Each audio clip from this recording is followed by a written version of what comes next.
నిన్న ఉప ముఖ్యమంత్రి బట్టి విక్రమార్క గారు రీసర్వే అని కొత్త రాజకీయ డ్రామాకి తెరలేపినారు. బీఆర్ఎస్ పార్టీ అసెంబ్లీ వేదికగా చాలా స్పష్టంగా రీసర్వే చేయాలని చెప్పేసి మాతో పాటు అనేక కుల సంఘాల వారు, దళిత సంఘాల వారు, నిపుణులు, నిష్ణాతులు అందరూ కూడా రీసర్వే చేయాల్సని చెప్పి పట్టుబట్టినటువంటి సంగతి మనం చూసాం. ఎందుకంటే ఆ జరిగిన సర్వే చట్ట వ్యతిరేకంగా కుట్రపూరితంగా జరిగినటువంటి సర్వే అని తేటతెల్లమైంది రిపోర్ట్ రాగానే. ఈ సర్వే అంతా కూడా మొదట జరిగిన సర్వే అంతా కూడా సొంత రాజకీయ ప్రయోజనాల కోసం అధికారాన్ని అడ్డు పెట్టుకొని కులాల లెక్కల్లో కూడికలు, అదేవిధంగా తీసివేతలు అనే ఒక కథ నడిపించి మరి ఈ సర్వే మొత్తం రిపోర్ట్ని ముఖ్యమంత్రి రేవంత్ రెడ్డి గారు తన లెక్కల పుస్తకంగా మార్చుకునే ప్రయత్నం చేశారని స్పష్టంగా మరి వారి యొక్క అసెంబ్లీ సమావేశంలో చర్చ జరిగిన సందర్భంలో తేటతెల్లమైంది. ఇది అసలు ఎస్సీ, ఎస్టీ, బీసీ, మైనారిటీలకు సంబంధించినటువంటి గణాంకాలు, లెక్కలు ఎంత మాత్రం కావు అని కరాఖండిగా అందరూ కూడా బయట అసెంబ్లీ వేదికగా బయట ముక్త కంఠంతో రాజకీయాలకు అతీతంగా అందరూ కూడా చెప్పిన సంగతిని సందర్భంగా ప్రభుత్వానికి నేను తెలియజేస్తా ఉన్నాను. మేము అడుగుతున్నటువంటి రీసర్వే కానీ, అదేవిధంగా అనేక సంఘాల వారు, ప్రజా సంఘాల వారు కానివ్వండి, బీసీ, ఎస్టీ, మైనారిటీ సంఘాల వారు కానివ్వండి, అందరూ కూడా అడుగుతున్నటువంటి రీసర్వే వేరు, ప్రభుత్వం చేస్తూ ఉన్నటువంటి రీసర్వే వేరు, ప్రజల నుంచి ఉన్న రీసర్వే డిమాండ్ వేరు.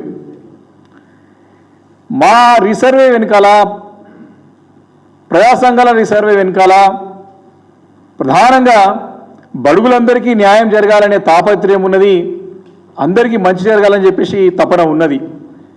కానీ రేవంత్ రెడ్డి గారి సర్కార్, వారి ప్రభుత్వం యొక్క రీసర్వే వెనకాల రీకాన్స్పిరెన్సీ, ఏ రకమైతే కాన్స్పిరసీ చేసారో సర్వే, మళ్ళీ రీకాన్స్పిరసీ, మళ్ళీ కుట్ర దాగి ఉందని చెప్పి మరి మాకు అనుమానం ఉన్నది. పాత సర్వే జరిగిన విధానం కానివ్వండి, వారి యొక్క అంకెలు కానివ్వండి, అన్ని తప్పులే. సర్వే విధానము తప్పు, ఆ సర్వే ద్వారా వచ్చినటువంటి అన్ని అంకెలు తప్పు. దీన్ని ముక్త కంఠంతో అందరు ఖండించడమే కాక కాంగ్రెస్ పార్టీ సొంత నాయకులే దీన్ని చెత్తబుట్టలో వేయాలి, పెట్రోల్ వేసి తగలబెట్టాలి అని తగలబెట్టేటువంటి సందర్భాలు కూడా ఉన్నాయి.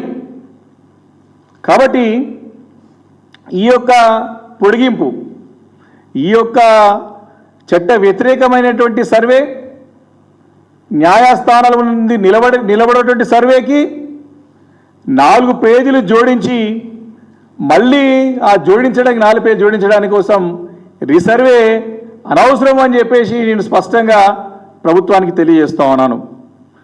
మీకు నిజంగానే చిత్తశుద్ధి ఉంటే, మీకు కమిట్మెంట్ ఉంటే, మీరు ఇచ్చినటువంటి హామీలు నిలబెట్టుకోవాలని చెప్పేసి మీకు నిజంగా ఉంటే, నిజంగా ఆ యొక్క చిత్తశుద్ధి మీరు ఆ ప్రయత్నం చేయదలుచుకుంటే, తక్షణం ఏ రకంగానైతే సుప్రీంకోర్టు ఇచ్చినటువంటి డైరెక్షన్స్ ఉన్నాయో ట్రిపుల్ టెస్ట్లో పాస్ కావాలని చెప్పేసి, మనకు నిజంగా రిజర్వేషన్ పెంచుకోవాలంటే ప్రధానమైనటువంటి మొదటి ఛాలెంజ్ ట్రిపుల్ టెస్ట్లో పాస్ కావాలి. దాంట్లో ప్రధానంగా చాలా క్లియర్గా మెన్షన్ చేసి ఉన్నది.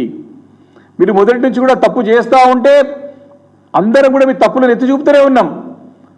మీరు సరిదిద్దుకునే ప్రయత్నం చేస్తున్నారు, సరిదిద్దుకునే డ్రామా ఆడుతున్నారు, పోస్ట్పోన్ చేస్తున్నారు. ఎందుకంటే మీకు నిజంగా అది జరగాలని లేదు, బీసీ గణన జరగాలనిగా లేదు, మీకు నిజంగా కూడా మీరు ఇచ్చిన మాట నిలబెట్టుకోవాలని లేదు, కేవలం కాలయాపన చేయడానికి ప్రయత్నమే చేశారు తప్ప నిజంగా మీకు ఎక్కడ కూడా చిత్తశుద్ధి కనపడలేదని చెప్పేసి మేము చాలా స్పష్టంగా క్లియర్గా అసెంబ్లీలో నిరూపించినాము.